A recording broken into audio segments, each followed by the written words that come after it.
Farsley Celtic 0, Kidderminster 1. Adam, that was a tough game, difficult conditions, just something to be forced after that one. Disappointed, really. Obviously, the conditions were awful for both sets of players. The wind swirling around the pitch. It was difficult for both sets, and unfortunately for us, we've come out on the wrong side of it. Disappointed with the goal he scored. Felt we had more than enough opportunities throughout the game, really, to have at least got something out of it. But it's just the way that things are going for us at the minute. We're not scoring enough goals, and when you fail to score goals, you struggle to win games. Yeah, it just seemed like you had plenty of chances, but just nothing was coming off for you. Yeah, it's been like that for us for a while, though. But you make your own luck.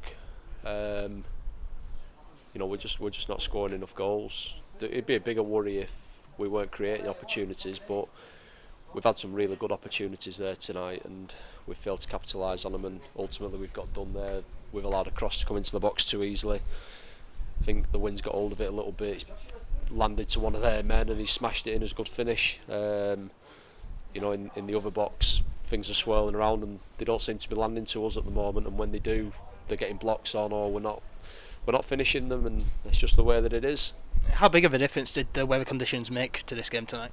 Well, massive. I mean, it ruins the game, doesn't it? I'm glad I didn't pay a tenner to come and watch that, but it's difficult for both teams. Both sets of players have got to deal with it. We're used to it up here. We're used to the pitch. We're used to the wind. We're used to the conditions.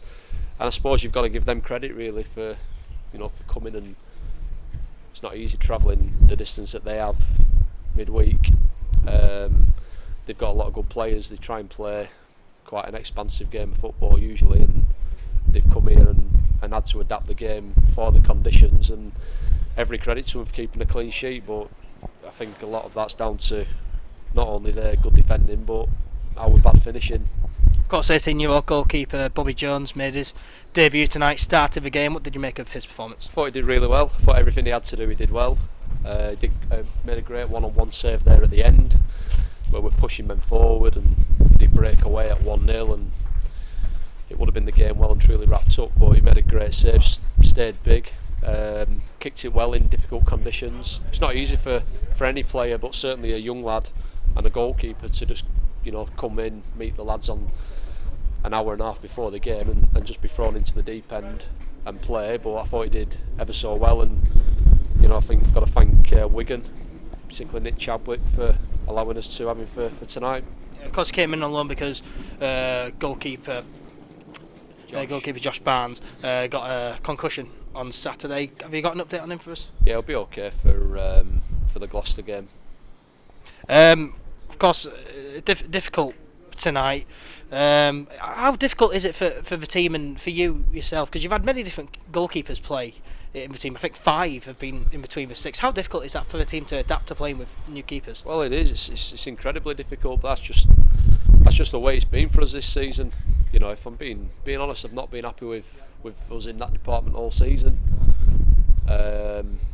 And it ultimately, the buck stops with me to find the solution. I think Josh has done incredibly well in his 2 games for us, but the luck we were having at the moment, he obviously took the knock on Saturday, and we've had to bring Bobby in tonight, who's come in and done incredibly well. But hopefully now we can get Josh back, and we'll have some consistency in that position, and of course that then breeds confidence and familiarity throughout the team.